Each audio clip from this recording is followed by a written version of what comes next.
Also known as John, so announce this. Backstage, probably getting ready. Okay, let's go. That's by Claiborne. The jacket is from Daffy's in New York. And the hair? Well. You can, like, somehow you hold the button and that goes away, but I don't know which button it is. You don't know what button it is? Jeff doesn't know?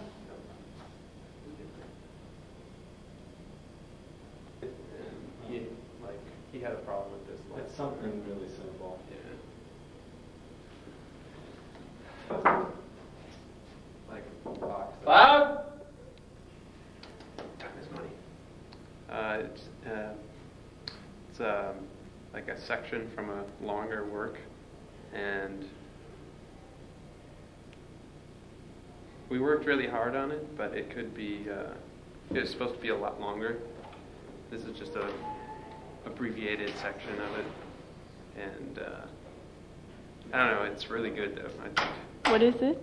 Juliette Sits Alone. It's a spoken word, multimedia, sound extravaganza. This story that we're going to perform is a combination of a much larger story which can be found in a zine, and it will be handed out by myself outside after the show. Thanks a lot. Juliette Sits Alone by Sean Hobbs.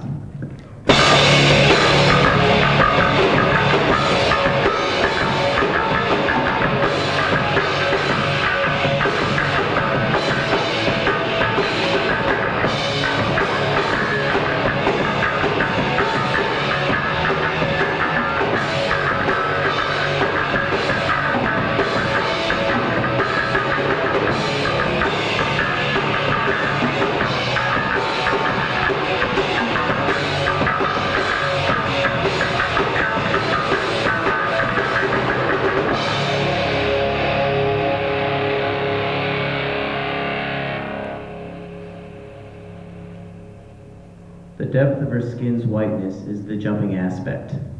It comes revolving almost, in vertigo, making you dizzy, in green spotlight. Not wanting her to come into focus, she does, and you lose a bit of your soul's virginity just by looking at hers. She's there pushed back, like a black hole pulling. You usually don't notice eyes, but hers come like a 50s B horror flick about body snatchers in a green-eyed Norwegian town. However, at second, more true glance, her eyes seem softer and less transish. They sit more solid.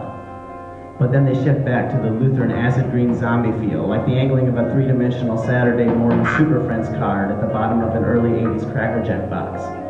Her nose is a bit upturned with a point at the end, splashed sunburnt from one high cheekbone to another are Kate Moss-ish freckles.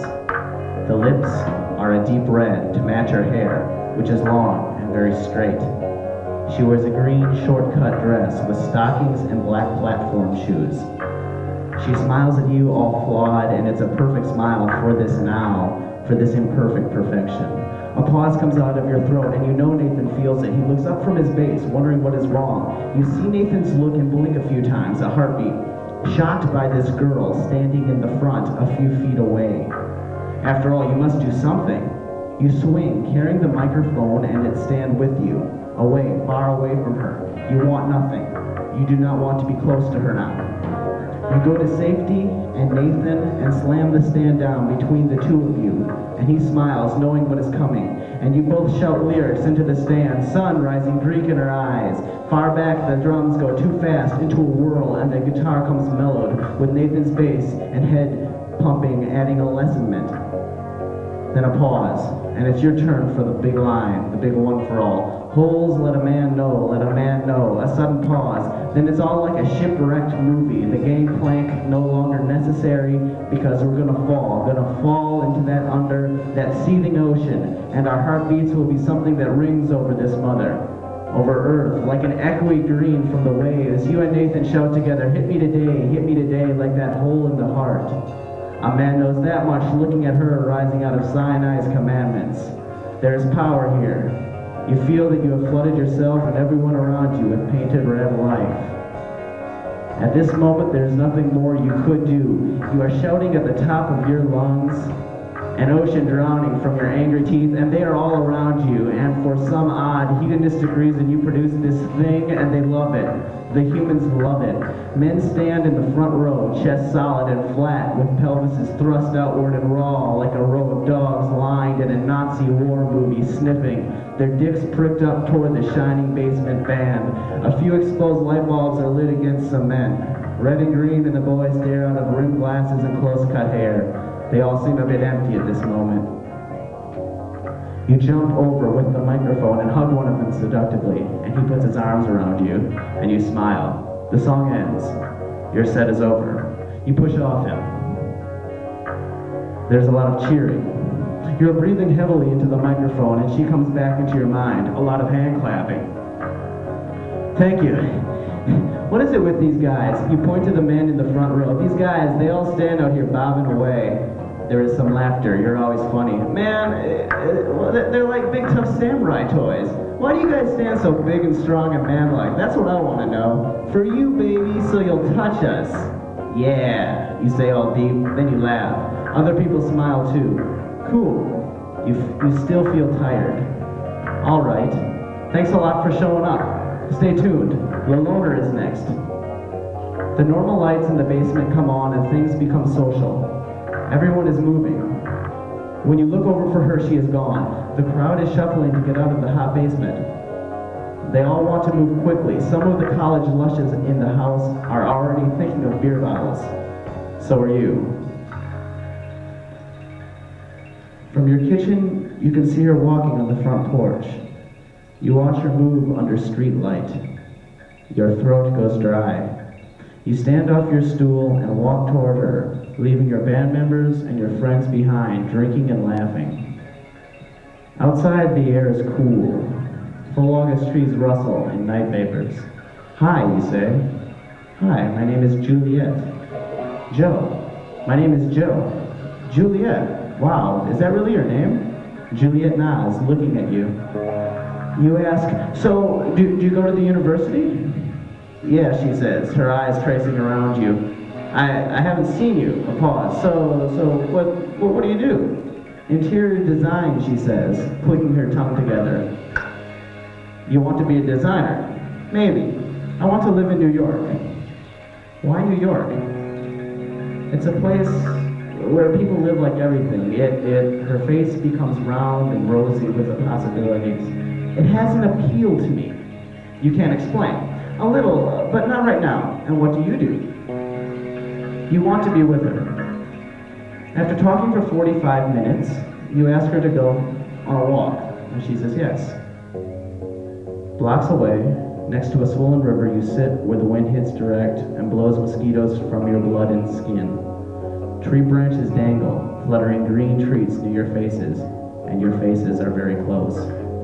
Smiling stupidly, nervously. Are you drunk? Oh, I'm not, I'm just, not at all. Maybe, you laugh again. My breath must smell like it, and you're so close. She nods, smiling, eyes wide open. You keep looking at her, wanting her to say the last thing. Yeah, you say. Yeah, she says. You set your hand on her chin, and she comes up quickly, and you smile, half because you've won, half because it feels really nice. The fact that you like her so much is all in the back of your mind now, and you really are very sober. The weeks pass, and the summer ends. It is nice to have a romance. At the end of August, you drive to her parents' house in the north of the state. In that home, in her little girl room, on her little girl bed, you make love for the first time. She tells you afterward that she is leaving the country in 1 week. What are you saying? Is all you can say. She looks up, away from your chest. I'm going to Egypt. Next week, I'm going to Egypt to study abroad for a year. I really love you too now. She is holding you tight around the shoulders while you unrespond, lost, arms useless on the floor like a doll string snipped Raggedy Andy lump. Your eyes aren't even on her. They focus out the window at the Big Dipper and the stars. Joe, please hold me. Joe, please hold me. But you can't. I still do. She says she'll come next weekend. The night before she is to leave for Cairo, she will come back to the college town and see you. and you can come to Cairo in January. You take her and hug her, and there are no words, while inside anger and redness are eager to be let out in time. You go back to your college scene and become closer. The lipstick and gold tinfoil spin harder. You block her away and she returns. You think from Juliette to click click fluttering your eyes, and there is just another person in front of your face. She is behind your eyelids as you casually close them in laughter or deep trying sleep. Her name is circulating. She has whispered, "Have you heard about that new girl, what she did?" Over beer and martinis and coffee. At the museum, at the recording studio. These kids are a black-plated pillow, a bubble to protect. And you, Joe, you tell the right people the right things. The cooing girls and the talk-a-lot boy with the big nose. They hear the story from your side and make decisions about her. You realize you are saying these things almost in a plan. The realization comes in the middle of the week. The night Juliette is to return to playing a show at a bar, and all the scene and Juliette will be there. Walls are being built solidly against her. You play your show and Juliette sits alone. No one else speaks to her, and you can't stop looking at her. After the show, you ignore Juliette and talk to a record producer with the rest of your band. She suddenly stands and rushes out of the bar. You jog and catch her at the street corner. Far away, your two shapes talk and hand gesture close to one another, while around you pours the first weekend of college. All the students are back from their individual summers and can be seen crowding and moving like licorice strands and centipedes on the narrow streets of downtown. The bar-going boys and tight-shirted breast girls sing and laugh and have the mentality of yellow brick roads glowing from an American-centered sun. You two, you and Juliette, are just needles in a haystack from this distance, acting out an ancient play. You know what it is? You don't like any of my friends. Oh, that's fair. When they don't like me, they like you fine. They don't know you. And here I am with a freaking record producer. You know, you think you could give me a little respect. I mean, you interrupt. No, you don't like my friends, and you don't like what I do. That's what this is about. And then you play with my mind, and you play it. So I can just. That's why I came here, Joe. Understand that. I thought things. Her eyes are lit up and round, and she points angrily, cutting into you. You don't like your friends either. What you say? Oh, please. You see it. They're just a bunch of artsy little rich white kids playing at being punk while their yuppie parents pay for everything.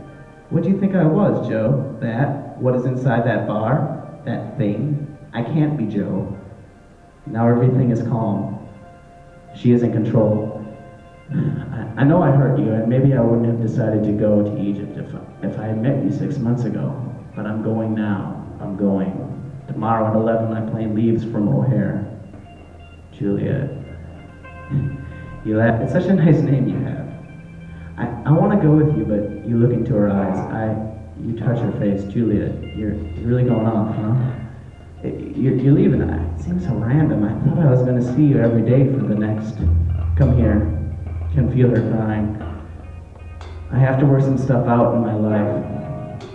She backs away from you, her eyes red, and she smiles. You'll be up in lights someday, Joe, all famous. She laughs and sets her hand on your temple. Then her face changes and becomes bittersweet. No, you're right. You look into her face and hand her a slip of paper. I have a piece of paper here with my email and telephone and address on it. Call me. Call me, huh? Right. Please? You are hugging again, and it feels wonderful and full of mending. Our car goes by and shines red taillight on her face and hair. The next morning, you wake up early and sit in the front room, looking over the New York Times. The light in from the window is very gray. You aren't even reading the paper. It seems like today it should rain. Slowly the rest of the apartment, the rest of the band wakes up and comes into the front room. You are all crowded around the telephone. They are waiting for the record producer to call. At 10:59, your stomach is in tight balls of walked-on glass. Then the digitalization clicks over and everything unloosens, and it is 11 a.m. Juliette is flying. You stand and walk to the door. Nathan comes over quickly and asks, "Hey, where are you going? The producer said he was going to call between 10 and 2. You turn to your good and very different friend. "Nathan, I know you can handle it." You shrug and walk out of the apartment. On the street, it is an overcast, windy August morning. You wish you had a long-sleeved shirt. You walk down college streets, college towns, filled with ghetto-type fire traps, which seem to your young eyes to have character. You wonder and wonder about what time and slips of paper will do. Far off, there is a warm-looking coffee house. The sun is making an effort to come out. It's a good thing to see.